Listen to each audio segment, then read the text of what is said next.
สังวรศีลังที่รักญาติโยมรู้จักเจ้าสำนักแห่งวัดสายมูลตำบลแม่กะสันป่าตองถิ่นเนื้อนาบุญญาติธรรมเชียงใหม่ลำพูนมุนพื้นชื่นชมรายการฝากทำกำเมืองเรื่องลือไกลนำสุขมาให้กายใจแจ่มใสชื่นบานทางขึ้นสีขาวเพื่อชาวประชาถึงชายคาบ้านวิทยุมือถือสื่อสารเชื่อมสัญญาณจากวัดสายมูลมรดกธรรมกำเมืองร้อยเรียงสำเนียงภาษาสืบสานตำนานล้านนาอันทรงคุณค่ามิให้เสื่อมสูญภูมิธรรมเก่าก่อนคติคำสอนอานิสงส์ผลบุญสติปัญญาเพิ่มพูนช่วยหนุนบุญญาญาติโยมพระครูสังวรศีลังที่รักมั่นคงแน่นหนักในฐานะศิษย์พระโอดมทุกลมหายใจตั้งจิตมุ่งหมายนำพาญาติโยมทานศีลภาวนาสร้างสมตามรอยพระบรมกราบนอบน้อมแด่พระรัตนตรัยอันมีพระพุทธเจ้าพระธรรมเจ้าพระสังฆเจ้าขอถวายความเคารพแด่พระเถรานุเถระพระสังฆาธิการพระสงฆ์องค์เนนจุตนจุองค์ขอเจริญพรกับคณะศรัทธาสาธุชนทุกท่านวันนี้กระผมอาตมาภาพพระครูสังวรศิราภิรักษ์เจ้าอาวาสวัดสายมูล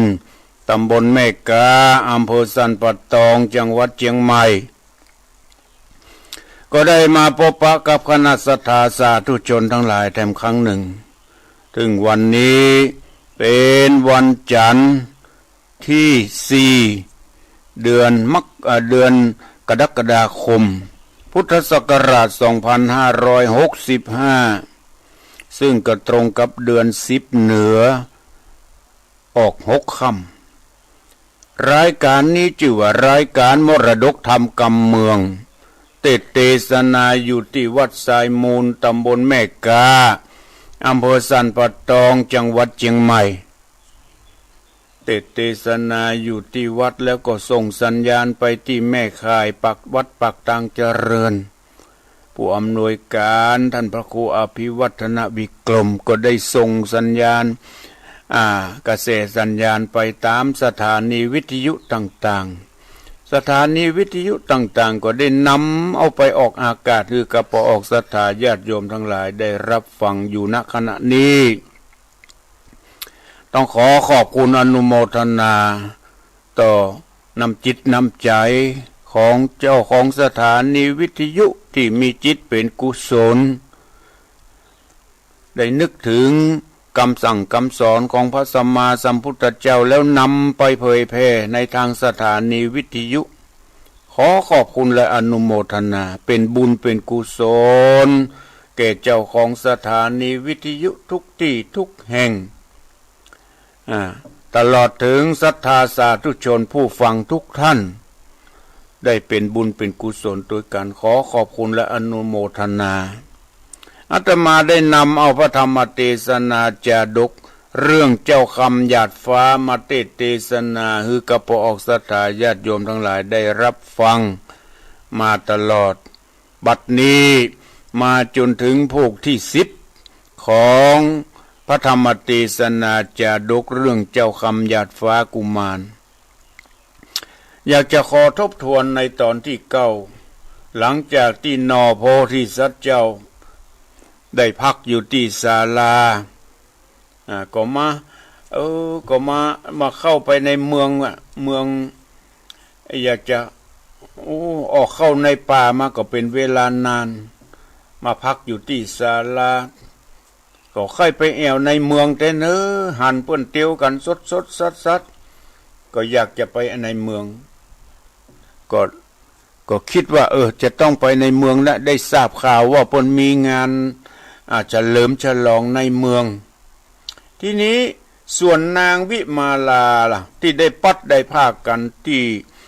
ได้ปัดได้ภาคกันไปตอนที่ยักษ์ลักนอโพธิสัตว์เจ้าไปก็ได้บัดได้ปะกันเป็นเวลาเมินนานนางวิมาลาก็อันที่อยู่กับป่อโพชกาอันเป็นจ่าบ้านอันเป็นป่อบ้านในเมืองรัมมัตินครที่นั้นแหละนางก็ใครมีความประสงค์อยากจะไปแอวงานเหมือนกันนะเฮ้ยนางก็ไปลายังป่อจ่าบ้านแม่จ่าบ้านเพื่อไปดูยังมโหรสพในเมืองทีนี้เมื่อไปถึงนางเมืองนางก็พอมโหรสพต่างๆนานาที่นี่พอมาไปหันใส่คนหนึ่งมันยังมาเหมือนกู้ครองข้าเมื่อก่อนที่ถูกยักลักไปเมื่อก่อนคือเจ้าคำหยัดฟ้านั่นแหละความจริงก็คือเจ้าคำหยัดฟ้านั่นแหละจากกันไปเมินหลายขวบหลายปีก็ยังสงสัยอยู่ว่าอันนี้มันเหมือนกู้ครองข้าเมื่อก่อนหันตอนแรกก็มีความสงสัยในกู้ครองของตนจันตาพอไปพอมานี่มันเป็นแฟนข้ามันเป็นกู้ครองของข้านี่เจ้าคำหยาดฟ้าก็จันหน้าพอเหมือนกันต่างคนก็ต่างตอนแรกก็ลังเลแหละผลสุดท้ายก็มีความมั่นใจว่านั่นคือกู้ครองของข้าที่ได้ปัดภาคกันไปเมินนานมันเมื่อมั่นใจแล้วเข้าสวมกอดกันดีอกดีใจแหละปอกสตาญาติโยมทั้งหลายเจ้าคำหยาดฟ้าและนางวิมาลามีความมั่นใจว่านี่แหละคือคู่ครองของข้าพเจ้าต่างคนก็ต่างสวมกอดกันมีความมั่นใจเป็นกู้กรรมกู้เวรกันมาได้มาปะกันแถมครั้งหนึ่งต่างก็ดีอกดีใจถึงสองฝ่ายที่ผ่านมาเรื่อง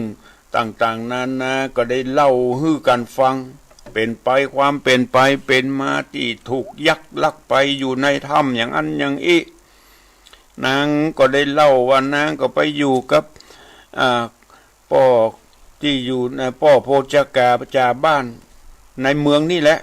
ไงก็ดีอกดีใจที่ได้มาปะกันบัดสนจกสนใจในงานแล้วเฮ้ยบัดสนอกสนใจในกมหรสพต่างๆความดีอกดีใจที่ได้พบได้ปะกันก็ได้ปิกไปยังบ้านไปเล่าฮื้อแก่โพชกาพ่อบ้านแม่บ้านที่ไปอยู่กับเพื่อนที่นางได้ไปอยู่กับเพื่อนโพชกาจ่าบ้านก็ดีละเอามาเป็นลูกเป็นหลานต่อไปฮื้ออยู่กันอยู่สุขสำราญเลิศอย่าได้จากกันไปที่ไหนพ่อจ่าบ้านแม่จ่าบ้านก็ได้ตักเตือนว่ากล่าวต่างๆนานาช่วยกันช่วยงานของพ่อบ้านโพชกาช่วยกันช่วยงานเป็นอย่างดีพ่อบ้านพ่อโพชกาจ่าบ้านก็ฮักเหมือนลูกเหมือนหลานเพราะโพชกาจ่าบ้านเพิ่นบ่มีลูกแล้วเพิ่นบ่มีลูกดีละสู่เขาทั้งหลายทั้งสองก็มาเป็นลูกเป็นหลานสืบตระกูลของพ่อต่อไปเด้อ พระธรรมเทศนาเรื่องเจ้าคำหยาดฟ้าตอนที่9ก็จบลงเพียงแค่นั้นพอออกศรัทธาญาติโยมทั้งหลายลำดับต่อไปจะได้ติดเทศนาธรรมเจ้าคำหยาดฟ้าผูกที่10ก็ขอขอบคุณอนุโมทนาต่อแม่บุญรัตน์สมจ๊ะแม่บุญรัตน์สมจ๊ะที่ได้พูดจากันเทศมาเพื่ออุทิศส่วนบุญส่วนกุศลไปหาหลวงปู่ฟูชัยวุฒโธผู้เป็นบิดาที่ได้ลาบวชไปจนได้เข้าสู่ มรณภาพหลวงปู่ฟูชัยพุทโธและแม่อุยวันชมพูธงและพ่อนานอินทรสมจะที่ได้ล่วงลับดับขันไปขอบุญกุศลเหล่านี้จงไปรอดไปถึงยังดวงวิญญาณของญาติญาติที่กล่าวนามาขอขอบคุณอนุโมทนาที่มาชมทางเฟซนะพ่อประเสริฐเยาวยำแม่สลินทิพย์บุญเลิศที่อยู่กรุงเทพขอบคุณท่านพระคุณเจ้าท่านพระครูวัดบ้านก้องที่เข้ามาชมทางเฟซทั้งหลายขอขอบคุณและอนุโมทนาตัวเนอะท่านพระครูวัดบ้านก้องแม่สายฝนจันกุณะพ่อประเสริฐเยาวยำที่มาชมทางเฟซแม่เดือนเพนทิมวางขอขอบคุณอนุโมทนาตัวแม่สลินทิพย์อยู่กรุงเทพลำดับต่อไปก็ขอได้ตั้งอกตั้งใจสดับรับฟังพระธรรมเทศนาเรื่องเจ้าคำหยาดฟ้าตอนที่10เป็นลำดับต่อไปนะโมตัสสะภะคะวะโตอะระหะโตสัมมาสัมพุทธัสสะ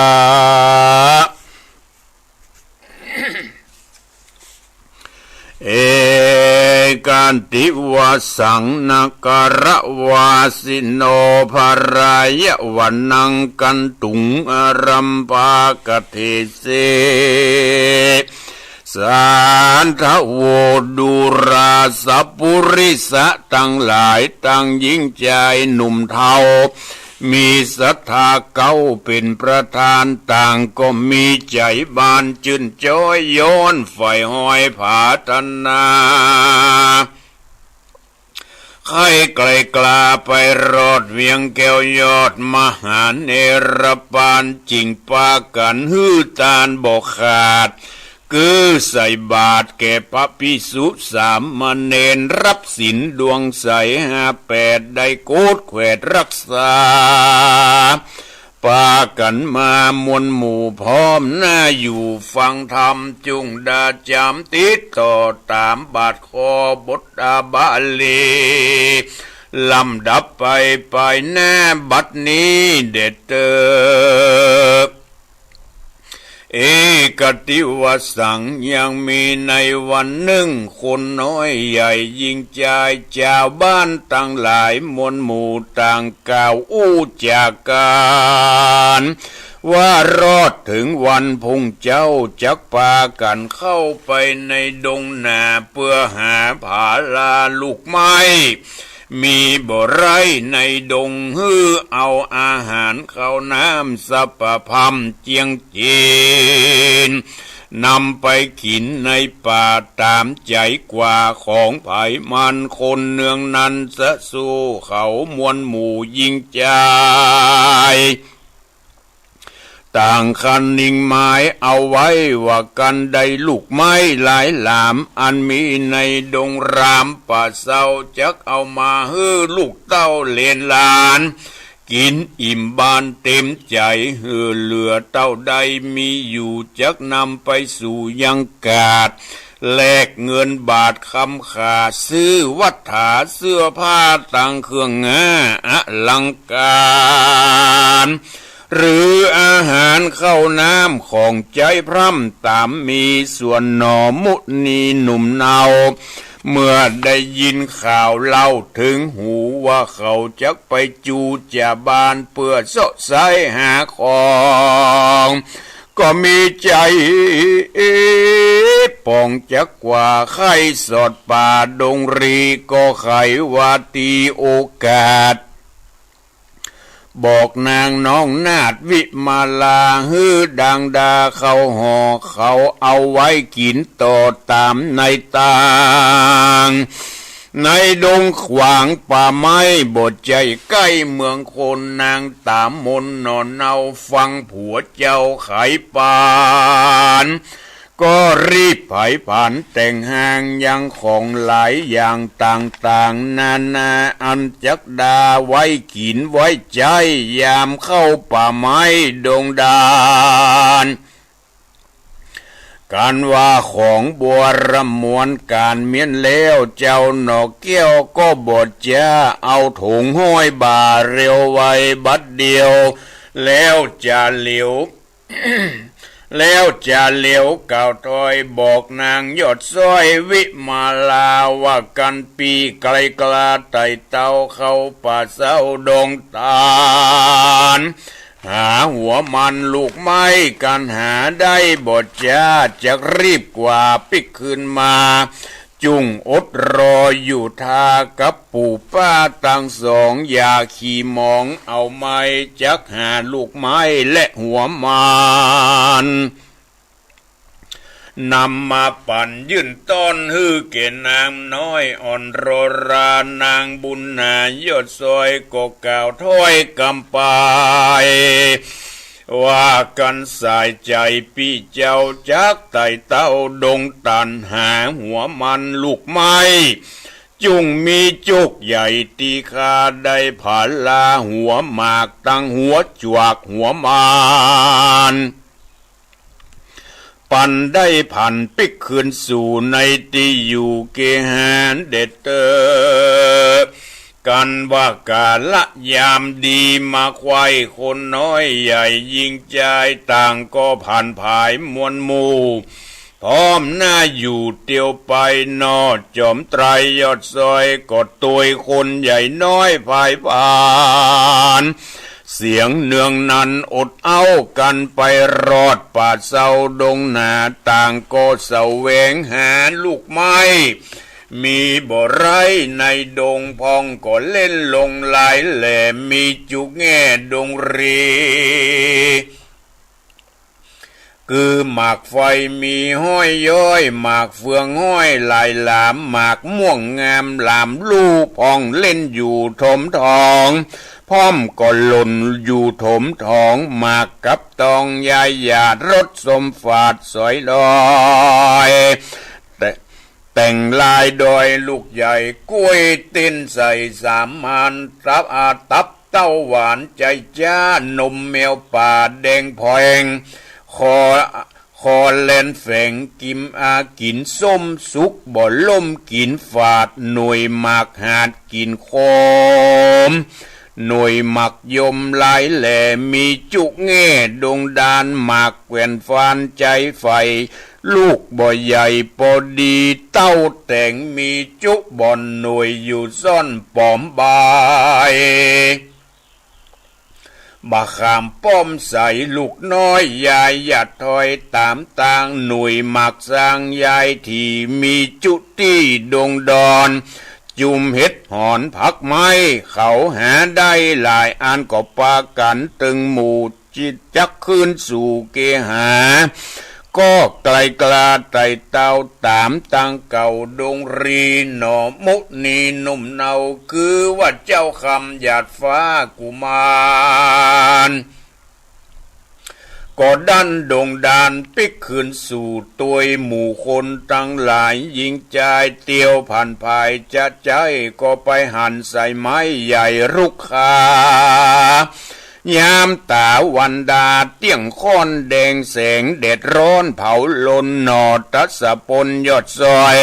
ก็บอกคนใหญ่น้อยยิงใจว่ามันแดดมันฮ้อนเลือหลายเสียงขอดเราขอยั้งจอดบัดเดียวแล้วจักรีบเร็วปิกขึ้นไปสู่ตันเขาสู่ไปหน้าเป็นหมายคนยิงใจน้อยใหญ่ก็ตอบถ้อยกำไปว่าตามใจแห่งเจ้าตึกว่าอันกันกึดเล่าหันตันเขาก็ปากันกล่าวแล้วก็รีบกากาดแก้วเตียวไปดันดงไผ่ป่าเศร้าตามตั้งเก่าพิกขึ้นสู่ในที่อยู่ของไผ่ของมันก็เมียและนาส่วนอันว่าเจ้าคำหยาดฟ้ากันบอกหนุ่มเท่ายิงใจว่าจักผ่านภายยังจอดหายหิวหอดหน่อมุนีหนุ่มเนาหันยังเก้าไม้รุกขาลูกคนพ พอไปบนใหญ่กว้างนกอยู่สร้างอาศัยก็เตียวไปจะใจยังอยู่ปืนไม้รุกขาก็เมียนแหละนาตะตาในกาลนั้นยังมีจอมปลวกใหญ่แต่เล่าอยู่ที่ปืนเก้าไม้รุกขาในจอมปลวกนั้นมีงูเห่าบาปหนาก้าสวกอยู่ปืนจอมปลวกภายในกันไปยั้งอยู่ที่เกี้ยวกูไปบนกินสาบคนนั้นเล่าก็รอดเข้ามาไปในงูเห่าจังไรหยาบจ้าก็เกียดก้าโกธารีบออกมาไปนอกผูปิดออกบัดเดียวปิดมันเรียวไว้วาดถูกเจ้ายอเจ้าคำหยาดฟ้ากุมารมีอาการจีบปวดปิดเล่นลวดเร็ววายปิดรอดเข้าหัวใจบทจ้าเจ้าคำหยาดฟ้าหนอพุทธาโลดมาละนามวยมางกลางปากกว้างดงดำก็ย้อนกำแต่ก่อนมาไล่ต้อนราวีเจ้าก็ตายเป็นผีมวยมอดย้อนงูเห่าตอดวำวายก็มีหันเล่นนาภิกขเวดุราภิกขุทั้งหลายหันเรามาอยู่กาย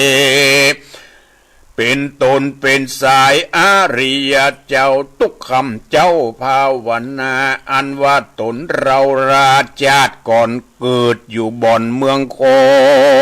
นตีว่าตัดตนกายาปองขนาบเราราเยะปาลาบับเสาปีนงูเห่าตัวหลวงอยู่ปิ้นปืนกวงจอมปวกใจสวกก้าโกธาหันเรามาอยู่กาย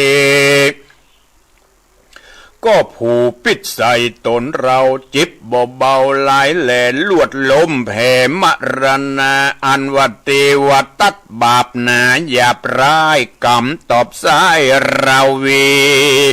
ได้เครื่องขี่หลายแหล่บ่เว้นเว้คืนวันเล่นนาตามมาทางพระกาเซนตูศรัทธาอันว่าสัพพัญญูพระพุทธเจ้าตนเป็นปิ่นเก้าติโลกาจารย์ได้ไขนิทานไปแจงพระจริงเส้งเทศนาว่าภิกขเวดุราภิกขุทั้งหลายอันเป็นสายอริยจาตอันว่าเจ้าคำหยาดฟ้ากุมารกำมาปานตอบสายได้ตกร้ายเครื่องขี่กันเจ้าตายหนีมุบมู่บ่มีไผหูบ่มีไผหันการรอดถึงวันพุ่งเจ้านางนอนเอาวิมาลาหันคนนำนาบมวลหมู่ปิกปอกสู่เรือนไผ่เรือนโทนส่วนนอตัสปนผัวแห่งข้าเจ้าบ่หันปิกปอกเต้าขึ้นมาก็สั่งกามบ่น้อยก็ไปถามไปถอยถามยังจะเข้าตั้งหลายมวลหมู่อันไปสู่ดงไผ่โดยการที่ไปนั่นใส่คนน้อยใหญ่ยิงใจก็อู้จะหมายบอกเล่าฮือหูเก้าตามมีว่าหนอมุนียอดซอยได้กล่าวถอยจะใครว่าตนจักไปยังจอดฮือหายหิวหอดหายโหนส่วนจุมหมู่คนตั้งหลายมวลหมู่ต่างก็ปิกคืนสู่บ้านเกหาคือได้ไกลกาปิกมาก่อนเจ้าน้อยอ่อนนั่นใส่ยังอยู่ที่ปืนเก้าไม้รุกขายังอยู่พักผ่อนเจ้าจักหนปิกคืนสู่ยังที่อยู่ดงตาลก็บ่มีไผหันไผหูเลยนางเอ๋ย เมื่อนั้นนางวิมาลาหนอเนาก็ไขเล่าตามมีสุดปลายบอกคนต้องต่างหลายป้าปู่ได้พำหูจุอันแล้วนางบุญภายพันยอดซอยก็ได้ขอคนใหญ่น้อยยิงใจรีบผันผายไปเสาะไปไสหายังเจ้าหนอไทยสามมิกาตามในดงหนาป่าเศร้าคนหนุ่มเทายิงใจมีหลวงหลายมวลหมู่เขาก็ปิกไปสู่เกหาแล้วเขาไกกาก็รีบบดจ้ารีบเฉพาะหน้าปิกไปสู่ยังที่อยู่ในดงนาเพื่อไปเสาะหายังเจ้าตามป่าเศร้าดงดานบ่เมินบ่นานเน้นจ้าก็ไปหันใจก็ไปหันใส่เจ้าคำหยาดฟ้ากุมารนอนตายเป็นผีมวยมังที่ป่ากลางป่ากว้างดงนาตั้งก็มีโศกาไม่มาดให้ฝ่าฟาดโดยกันในดงตันเถื่อนตามยามตะวันตกต่ำจอยวอยจักลับดอยมืดแล้วอันเจ้าหนอแก้วหมุนนี้ซ้ำมาตายเป็นผีความนาละนางหนอลาวิมาลาเขาก็มาปึกษาเก่าอูในถ้ำกลางหมู่เดียวกันว่าในดงตันป่ากว้างคนมวยมังเป็นผีจักแยะฉันใดดีนั่นเล่าจุงบอกเล่าขี้ยาเขาก็มาปึกษากันแล้วว่าเจ้าหนอแก้วเมื่อมอนในดงดอนป่าไม้ละเมียไว้ไปลางกวนไปบอกยังหนอเนากับปู่เท่าจอสองขาตามริดเก่าทวนทานเหตุเขาเป็นจ่าบานโพจักกากันสัญญากันแล้วบอกกาดแก้วอันใดก็ฮือคนไปบทจะรีบกว่าคืนสู่รีบเก่าอู้จะขายบอกนางวิมาลาหนอเนาฮือหูเก้าตามในกันกลาไกมารอด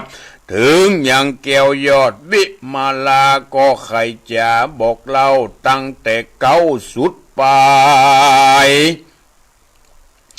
ว่าเจ้าบุญภายหนอลาคือเจ้าคำหยาดฟ้าวำวายนางบุญภายได้หูว่าผัวกินกู้เมื่อมอนก็อาวรไม่มาดให้ฝ่าฟาดเจ็ดน้ำตาริร่ำจาก่าวถอยมีบ่น้อยระลายประการว่าตูนผู้บานคำหยาดฟ้ากำได้มาปาดตึงตันเราจากกันเมื่อเจ้ารอดแรงมาเจ้าก็วำวายเจ้าได้ตายความน่าละน้องลาวิมาลาจักมีภัยที่ไหนมาเหมือนเจ้าตุกคำเจ้าไงแลงเกยแม่แฝงเป็นกู้เราเกยอยู่ด้วยกันกำมาพันตอบสายละน้องเป็นไม้ตั้งผ่านสายวงวานพี่น้องก็อยู่เขตห้องแดนไก่จักมีไผ่มาเป็นเปื้อนอยู่ละเลือนเองเดียวนางตาเขียวยอดซอยให้สะซอยเจ็ดน้ำตารีบไปจากเก่าอูบอกฮือป้าปู่ตั้งสองฮือหูกองตั้งแต่เก้าว่าผัวเจ้ามรณากันสองขาป้าปู่ได้ขวัดหูความนายว่าหนอจอมไตรมวยม้างในป่ากว้างดงรีก็สู้กามีบ่อน้อยน้ำตาย้อยลำลายสามสายใจพ่อแม่ลูกตุกตวนถูกเครื่องขี่น้ำตามีย้อยหยาดอยู่บ่ขาดจุคนก็เมียเล่นนา ปุนาติวาเสกันรอดวันรุนรุ่งเจ้าอันว่าผู้เท่าโพจากาก็ใครจะบอกกล่าวฮือหูเข้าเท่าเท่ายิงใจได้หูหมายที่ถอยถึงเจ้ายอดซอยพุทธาตีได้มาราณามวยมังตีกลางปากกว้างดงภายเราควรไปมวลหมู่อย่าได้อยู่เกหาโพจากาจาบานปู่เท่าได้บอกเล่าปันหมายบอกคนยิ่งใจมวลหมู่ได้พำรู้คนนำหนาเจ้าบานกันหูทวนท่านไข่ปันก็ปากันบอดจ้ามาพร้อมหน้าอยู่เกหาที่บ้านโพจากาพร้อมทวนนาดาไปยามตาวันใสรุ่งเจ้าจ่าบานอาจาบ้านนั่นเล่าบอดจ้าก็ออกก่อนหน้านำตางกับนางบุญขวางนอลางามเงินฟ้าวิมาลาคุณนำนามวนหมู่บ่ายนาสู่ในดงพายก็เตียวกันไปจะใจเข้าป่าไม้ดงตันเตียวภายผ่านซื้อนาบ่แวะกว่าไปใดปากันรีบเตียวไปบ่จอดต่อเต้ารอดดงดอนตีหนอโพธรมวยม้างปืนไม้ร่มกว้างรุกขาก็เมียนเล่นนา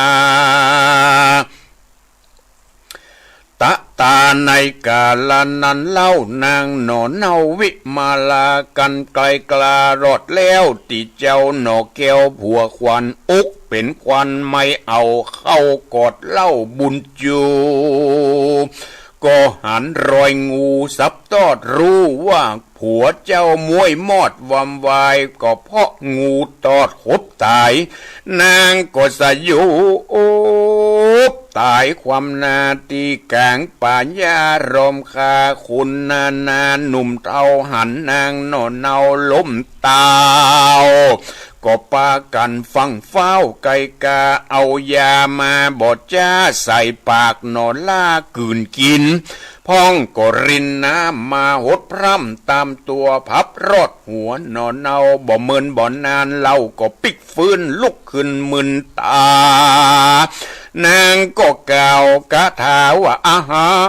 อังทับปังพิจารณาติสามิกาวิปากโกดังนี้ดูราไอ้งูเห่าตัวดำมึงสังกัดตำใบบอดปล่อยมาซับมาตอดผัวคา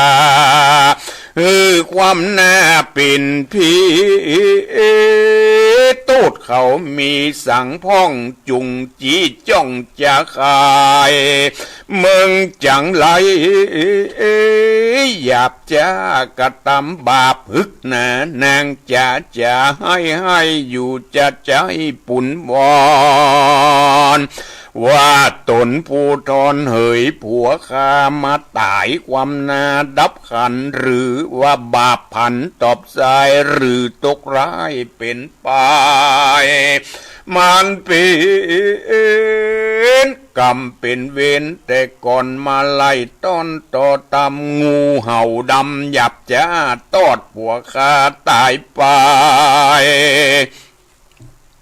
ดูราสายใจเหยผัวเป็นเจ้าฟังเมียเล่าไข่ปันลุกมาปันญาติจ้ามาพ่อนาเมียแปลงลุกมาแย่งพอก้อยอย่าละปล่อยวางเมียตายละเสียเจ้าหมู่บอกกล่าวอู้ไข่จ้านางวิมาลาน้อยนาดให้ฟ้าฟาดเลือลายน้ำตายายอาบย้อยดังจะกัดก้อยมรณาโพจากาผู้เป็นจาบานหันนางทวนทานเครื่องขี่ก็ไขวาตีเก่าต้อยว่าดูรานางอ่อนน้อยเอ๋ยหนุ่มเนาอย่าปากันโศกเศร้าเหลือหลายคนยิงใจตั้งหลายมวลโมอันเกิดมาสู่ในโลกายอมมรณามวยมอดบ่เหลือรอดคนใดบ่มี ไผ่ใจลาอยู่กำฟ้าโลกามันเป็นธรรมดาแห่งโลกย่อมมีสุขมีทุกข์มีโศกสูญการย่อมแผ่ผันกลาภาคตายละจากกันไปอย่าอะไรเศร้าโศกวิปโยคโศกาแม้นให้หาคนที่ตายบ่เหงือดตาเป็นเลือดแดงแพงคนฮักแปงมวยมอดก็บ่อาจรอดปิกขึ้นมากันคนมะระนามวยม้างจุงกึดแอ้งตามธรรมใส่ใจจำเมียดมันกึดที่จันพิจารณาว่าคนเกิดมาในโลกไตบ่เว้นไว้ตึงยิงตึงใจยอมจากตายเหมือนกันจุผู้จุคนยอมหมุบหมูเป็นผีจักตายหนีจักตายดีจักตายร้ายตามกรรมตอบใจตัวตันกรรมไผ่กรรมมันสร้างไว้ตั้งแต่ไทยเดิมทีกันสร้างกรรมดีแต่ก่อนบุญก็ไล่ตอนตัวตามจักสมไฟมักไฟบ่เอาไม่มองผ่านจักใดสุขเจยบานคำเจ้าบ่โศกเศร้าประการใดกันเฮาสร้างกรรมจังไรกับตัวจักป่ามัวต่ำก้อยตุกจ่องหอยเครื่องขี่เหตุนั้นกวนวินหนีไก่เสียโยชน์เหตุเป็นโตดนำนาเหตุนั้นนานางนอนเอาจุงกึดเล่าตามธรรมอย่านานนำร้องห่มร้องไห้อย่าเอาไม่โศกานางบุญนากินกู้ได้ยินปู่อู้จ่าไข่ปานตุกโศกหวันไม่มาดก็ก้อยกาดหายหนีมีใจดีพายจื่นจ้อยหายต่ำก้อยมองผ่านก็เมียเล่นนาเมื่อนั้นผู้จะกาจะบานก็กล่าวต้านจะทำปีนกำงามบ่น้อยว่าดูรานางยอดซอยบุญนาบัดนี้นาผัวเจ้าก็ตายแล้วเล่าเป็นผีฉันได้ดีนั่นใส่จักฝังไว้ในดินหรือหือปวกกินนั่นเล่าสัตว์ป่าเศร้าดงไผ่หรือ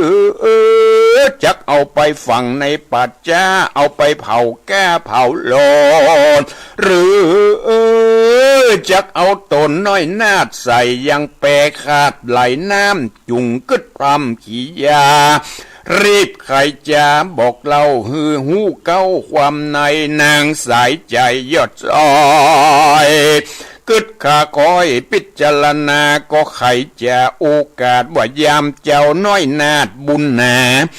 ยังเมื่อมีชีวิตบ่วำวายความหน้าเกยบอกคือข้าสั่งไว้ว่าข้ากันตายไปตายนี้จุงแปงโรงดีบทเศร้าเอาซากศพเจ้าใส่แล้วเข้านอนไปในแล้วเอาไปไหลน้ำแม่กวางดังกล่าวอ้างไขมาดังโบราณจ๋าแต่ก่อนเจนปูมอนไขจ๋าว่าอ่านก็มีโดยภาคการดังกล่าวมานี้แหละนะนิติตังขียาสังวันนาวิสิตจะห้องหีดยังพระธรรมเทศนาเจ้าคำหยาดฟ้าผูกที่10ก็บังคมสมเร็จจะดี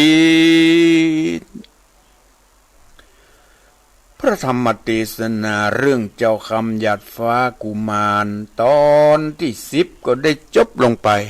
ที่อาตมาได้เทศนาไปในทำนองแบบปืนเมืองเหนือก็ได้พอจะสรุปใจความโดยย่อๆว่าหลังจากที่เจ้าคำหยาดฟ้ากุมารได้เข้าไปได้หลังจากที่สองผัวเมียเนี่ยเจ้าคำหยาดฟ้ากับนางนอล่าวิมาลาอยู่กับพ่อโพจกาจาบ้านช่วยกันช่วยงานเป็นอย่างดีล่ะ พ่อปู่แม่ย่าสองคนฮักเหมือนลูกเหมือนหลานตึงสองก็ได้ทำหน้าที่ของตนอย่างดี มีวันหนึ่งหน่อโพธิสัตว์เจ้าจะเข้าไปในป่ากับหมู่เจ้าบ้านเพื่อไปเสาะไปหาผลหมากรากไม้เอามาไว้ใจไว้กินนี่เด้อต่างคนก็ต่างไปเสาะทีนี้เมื่อเจ้าคำหยาดฟ้าไปกับเจ้าบ้านเจ้าจองเพื่อไปเสาะหาหัวมันลูกไม้จนถึงไปเสาะไปติ๊กเมื่อใกล้จะปิกเลยเหรอใกล้จะปิกเดินทางใกล้จะปิกไปถึงกลางวันค่อนสักน้อยนี่แหละทีนี้เจ้าบ้านเจ้าจองเปิ้นก็ปิกกันเนาะปิกกันที่นี่หนอเจ้าคำหยาดฟ้าอิดอ่อนหายอยากจะพักอย่าผ่อนบอกเจ้าบ้านทั้งหลายสู่เขาปิกไปก่อนเด้อปิกไปก่อนข้าจะขอพักอยู่ที่ปืนเขาไม้นี่โอ้มันเย็นเนี่ยเย็นไวๆลมจอย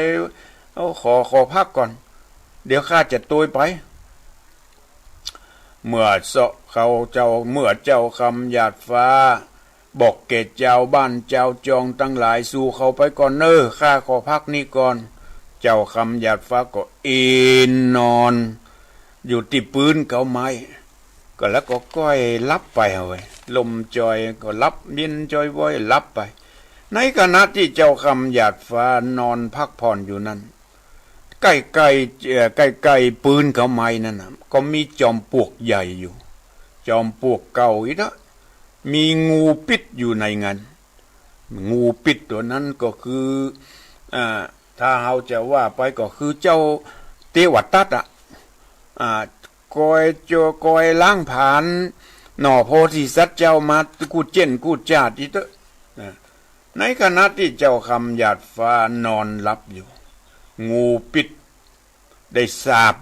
กินได้กินของคน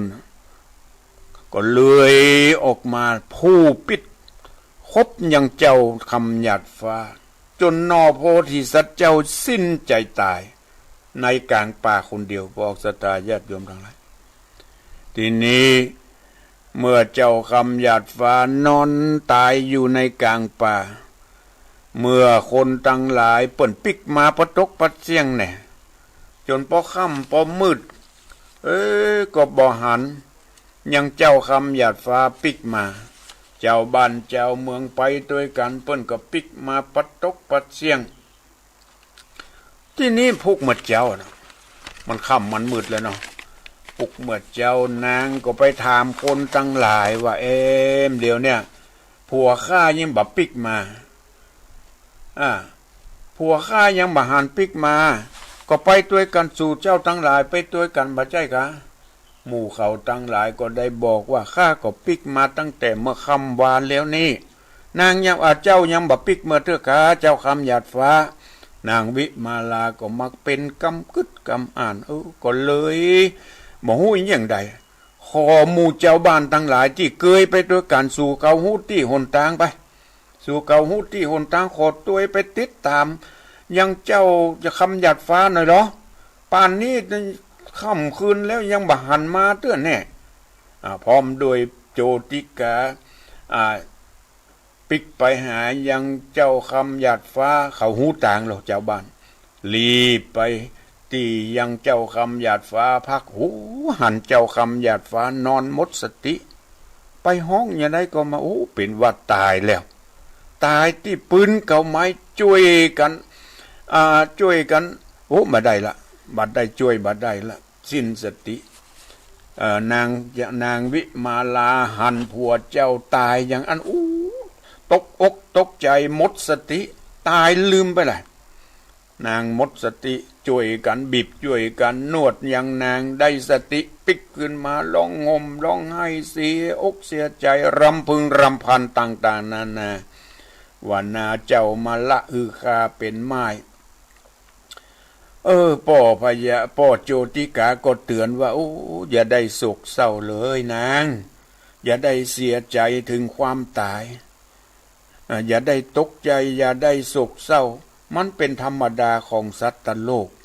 ย่อมมีเกิดแก่เจ็บตายเป็นธรรมดาบ่มีภัยที่อยู่กำฟ้ามันเป็นธรรมดาของวัฏสงสารปอโจติกาเตือนนางที่มีความทุกข์อกทุกข์ใจบ่มีภัยหลีกได้อันเรื่องความตายขออย่าได้ประมาทคนที่ทำบุญฮือทานย่อมไปสู่ในทางที่ดีคนย่อมบนบ่ได้ทำบุญฮือทานย่อมไปสู่ภพภูมิที่ทุกข์ที่ยากที่อาเวจีเป็นต้นขอฮือนางเข้าใจเนอะตนโตโจติกาจาบ้านผู้เป็นผู้ปกครองของนางเตือนนางหลังจากที่นางได้สติแล้วก็มาปรึกษากันหลังจากนั้นปรึกษากันว่าเฮาจะเยี่ยงใดดีกับซากศพของเจ้าเนี่ยของเจ้าหน่อโพธิสัตว์เจ้าเนี่ยจะเอาไปเผาจะเอาไปฝังอย่าปาจากะที่นี่นางวิมาลาก็กึดใจได้เจ้านางวิมาลาก็บอกเรื่องนี้ฮือแก่พ่อโจติกาว่าเมื่อเจ้ามีชีวิตอยู่นะเมื่อเจ้าคำหยาดฟ้ามีชีวิตอยู่นั่นนะเจ้าได้บอกฮือแก่ข้าว่าเมื่อข้าสิ้นชีวิตไปฮือเอาศพซากของเจ้าเนี่ยใส่ในโรงแล้วฮือเอาไปไหลน้ำฮือเอาไปไหลน้ำพอออกศรัทธาญาติโยมทั้งหลายพระธรรมเทศนาเรื่องเจ้าคำหยาดฟ้าตอนที่10ก็จบลงเพียงแค่นี้ตอนที่นางบอกว่าศพของเจ้าคำหยาดฟ้าเนี่ยเปิ้นสั่งไว้ว่าฮือเอาใส่ในโรงแล้วฮือเอาไปไหลน้ำพระธรรมก็จบลงเพียงแค่นี้ก็ติดตามรับฟังพระธรรมเทศนาเรื่องเจ้าคำหยาดฟ้าตอนต่อไปปอกศรัทธาญาติโยมทั้งหลาย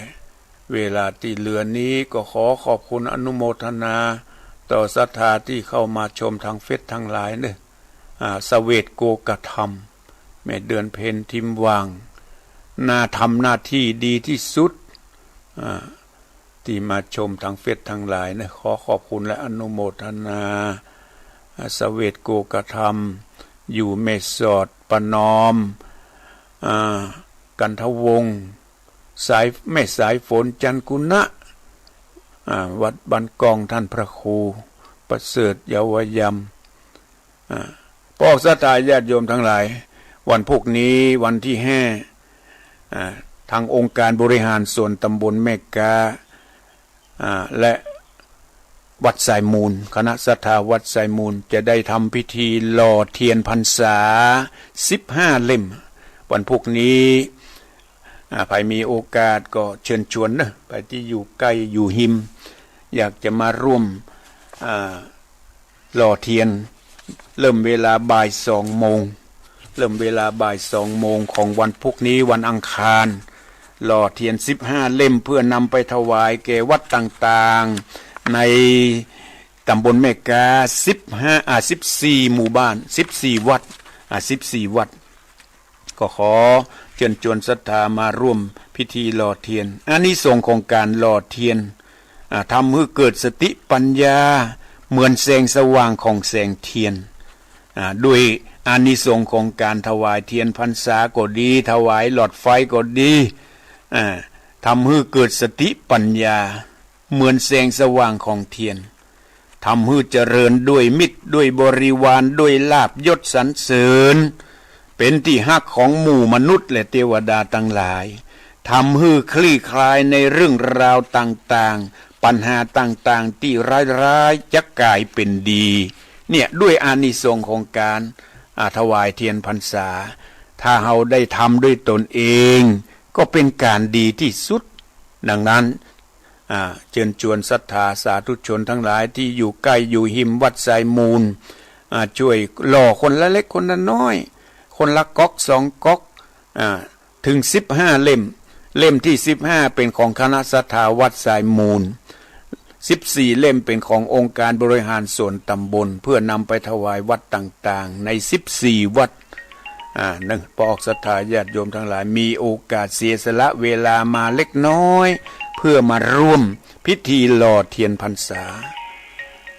เวลาที่เหลือนี้ใครจะโทรมามาจ๋าโทรมาที่08128989เจริญปอนครับมาจากครับท่านพระครูครับโทรมาจากไหนบ้านเลี้ยงเป้าครับ เวียงป่าเป้าพ่อหลวงวินก้าครับโอ้เมื่อนำได้โทรมาหากันมันรับได้ป้ากันได้อู้กันแล้ไม่ได้อู้กันเสียงจำเสียงได้พ่อหลวงวินสบายดีครับสบายดีครับท่านเนาะฟังชัดเจนดีเนาะครับชัดเจนดีขอบคุณฟังดีละเป็นบุญเป็นกุศลพุทธรักษาเจริญปอนพ่อหลวงวินเวียงป่าเป้าจังหวัดเชียงรายเจริญปอนกับไม่สายเจ้าท่านพระครูโทรมาจากวัดให้การนะเจ้าฟังชัดเจนเนาะไม่สายทองเจ้าชัดเจนดีฟังวัดห้วยตองซัก98.7ดีละเป็นบุญเป็นกุศลวัดห้วยตองซักเจ้าคำอยากฟ้าก็ยาวเนาะน่าว่ายาวหน่อยหน่อโพธิสัตว์เจ้าก็ได้ตายไปจะปิกฟื้นขึ้นมาหรือไม่ก็ฟังกันไปเนอะคงจะมาตายนะหน่อโพธิสัตว์เจ้าคงจะมีอย่างมาช่วยละลองฟังไปแล้วเนอะบุญรักษาอยู่ดีมีสุขเจริญปอนเจ้าไม่แต่เจ้าท่านพระครูไม่หลวงสายฝนฟังอยู่เนาะเจ้าฟังอยู่เจ้าวันนี้เฟซดีก่อดีเจ้าเสียงดังละเจ้าวันนั้นเอาลำโพงใหม่มาต่อบัดดีเป็นลำโพงเป็นสายไม้บัดดีปิกมาหาอันเก่าขอบคุณไม่หลวงสายฝนบุญรักษาอยู่ดีมีสุขไม่หลวงสายฝนบ้านหนองผ้าขาวเจริญปอนข้าพเจ้าเจ้าท่านพระครูไม่สุกแก้วศิลปรไม่สุกแก้วบ้านหงส์ปูนเด้อสุกแก้วบ้านหงส์ทุกวันจันทร์กำลังเข้มข้นอยู่เนาะครบที่10แล้วนะเจ้าฟังชัดเจนดีเนาะที่บ้านหงส์เนาะเจ้าบุญรักษาชัดเจนดีเด้อเจ้าเด้ออยู่ดีมีสุขเด้อเจ้ากราบไหว้สาเด้อเจริญปอนไหว้สาครับน้องเบลกะครับไหว้สาครับวันนี้เปิ้นเปิดอยู่กัน104ทายอยู่ครับยังไปตามเตียนนะครับเมื่อวานนี้ไปตามเตียนกะไปตามเตียนไปกี่วัดเมื่อวานไปกี่วัดไปหลายวัดอยู่ครับดีละบุญกุศลรักษาเนอขอบคุณน้องเบลเนอบุญรักษาอยู่ดีมีสุขน้องเบลคนพิการตาเปิ้นก็ไปทำบุญเฮ้ยไปแหกกุฏิกุฏังเจริญปอนไหว้สาครับพ่อบุญธรรมครับผมฟังชัดเจนดีเนาะที่เวียงป่าเป้าชัดเจนดีครับช่วยอยู่เนาะนั่นน่ะว่านะทองจะมีอยู่คงมีอยู่นะหน่อโพธิสัตว์เจ้าเปิ้นก็ไปตามกรรมตามเวรของเปิ้นเนาะมันต้องกรรมได้กรรมคนจ้องล้างจ้องผ่านก็มีมันก็มีจ้องล้างจ้องผ่านเจ้ากรรมนายเวรก็คอยจองไว้ถึงไหนบ่ล่ะนั่นแหละเอาคนที่เว้นกรรมบ่ก็ต้องมีกรรมด้วยนั่นแหละฟังไปเรื่อยๆเน้อครับเรื่องราวจะเป็นอย่างใดขอบคุณพ่อบุญธรรมเน้อครับผมบุญรักษาพ่อบุญธรรมสั่งคำฟันบันข้าพเจ้าเจ้าโทรมาจากไหนเมตุเนอะเมตุรู้เสียงฟังดังฟังชัดดีเมตุฟังทำอย่างนี้หมอนที่อินดูต้อยหมอนต้อยนั่นแหละเมตุฟังชัดเจนดีเนาะเมตุแม่ฟังอยู่ที่บ้านชัดเจนดีเนาะชัดเจนดีมาอยู่วันหลงชัดเจนฟังหมดเลยดีละเป็นบุญเป็นกุศลขอบคุณเมตุเนอะบุญรักษาเมตุเนอะ เจ้ากับไหว้สาเจ้า เจริญปอนเมตุบันล่องเลี้ยงปับเป้าเจริญปอน เจ้าไหว้สาเจ้าท่านพระครูสังวรศีลาพิรักษ์ระวัดใจมูลนะ โอ้ เจ้า ถูกต้องถูกต้อง อยู่ที่ไหนนี่ อยู่บ้านดงฤาษีเจ้าเคยไปมาแล้วเจ้า โอ้เคยมาวัดไซมูลเนาะ เจ้าไปนอนเรียนมานะเจ้า โอ้เคยมาวัดไซมูล จนขึ้นไปจะไหล โอ้ดีละดีละแต่เมื่อปี 2559เนอะปีที่เป็นหลอดเตียนวัด เออ ที่ข่าวไป ในแมนๆน่ะมากันยกใหญ่มากันนักหนาปาป้าน เมื่อปี 2559 หลอดเตียนในนามขึ้นสีขาวเพื่อเจ้าปัจจาโอ้ดีละโอ้ ท่านพระครูมันมีไพ่ที่จะรอดไปได้นะความ นั่นแหละ นี้ นั่นแหละ มันต้องมันทำคุณงามความดีเอาฝากไว้ ถ้าทำตอนที่เรายังมีชีวิตอยู่ ความดี ไปได้นี่เนาะ บุญกุศลจะนำพาบุญกุศลจะนำพาเฮาไปในภพหน้าในทางที่ดี ขอบคุณเนอะ เจ้าไหว้สาเจ้า บุญรักษาอยู่ดีมีสุขเจริญปอน โอ้ยสายลุดไป เจริญปอน สาเจ้าท่านพระครูเจ้า โทรมาจากไหน เลี้ยงปะเป้านะเจ้า โทรมาจากไหนก็ บ้านปงหนองเลี้ยงปะเป้า โอ้บ้านปุ่งหนองบ้านของพ่อบุญธรรมเนี่ยเนาะ เจ้า อยู่ใกล้ๆกันเนาะ เจ้าใกล้ๆกัน ฟังชัดเจนดีเนาะฟังชัดเจนดีเนาะ เจ้า โอ้ขอบคุณเนอะแม่เนอะ เจ้าไหว้สาเจ้า บุญรักษาอยู่ดีมีสุขขอสายสุดท้ายหรอจะหมดเวลาเจริญปอน ไหว้สาเจ้าท่านพระครู โอ้เมจันเรือนใสบันตักการ วันผูกจะหล่อเตียนแน่นอน วันพุกจะหลอดเตียน15 เล่มอ่ะกับวันนี้จะตกแต่งได้นี่ วันผูกก่อนอบตตะการนี่เป็น โอ้ดีละเปิ้นมีพิธีทางสงฆ์ก่อเปิ้นมีพิธีทางสงฆ์ก่อ มีพิธีใหญ่อยู่กัน อันนี้ก็มีครูมาติดตัวหลอกวัน